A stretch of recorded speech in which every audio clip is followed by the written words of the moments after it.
honor, service, commitment. It just seemed like the perfect fit for me. My name's Adam Widner. I'm from Cincinnati, Ohio. We landed in January 1st of 2008, and I'd say that was the first time in my life that I felt a real fear for my life. Every day is, you might be your last. I was in the brink of the Hindu Kush in the Himalayas. It's one of the most rugged areas in the entire world. On July 24th of 2008, while I was on a routine patrol in Dandagal Valley, my vehicle began to lose traction, go off the side of the road, left me with a spinal cord injury and traumatic brain injury. If I would have been in an MRAP versus one of the older military vehicles, I wouldn't have been injured. I wouldn't be in the physical condition that I'm in today. Having the MRAP available to you, it's a higher elevated mobile platform.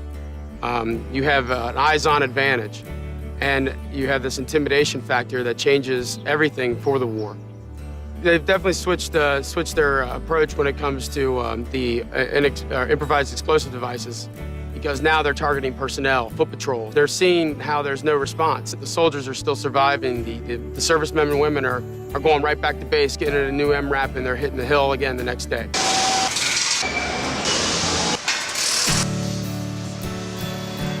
I was impressed, all from the bottom all the way to the top. I got to walk along the entire assembly line. I got to check out how each individual person is part of the team.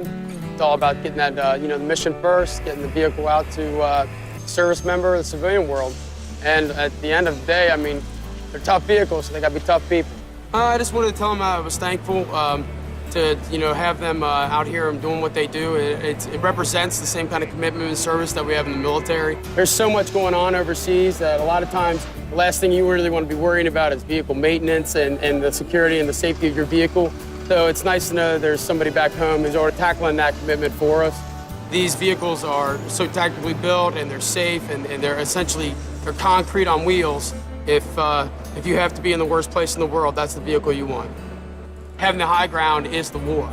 It's such a massive vehicle, it immediately it sets you apart from any other military service member, and it does what it's supposed to do, believe me. You should see that thing in full battle rattle. The Workstar is built on the same line as the MRAP. It's got to be a pretty tough vehicle.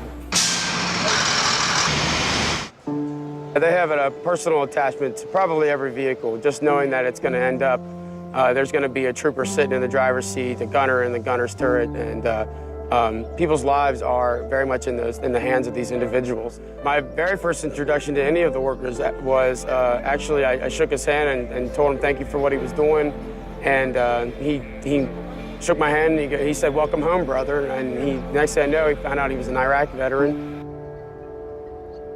I tell them that I'm very thankful for what they do. I'm thankful for their support, and let them know that put a face to who they're helping out there.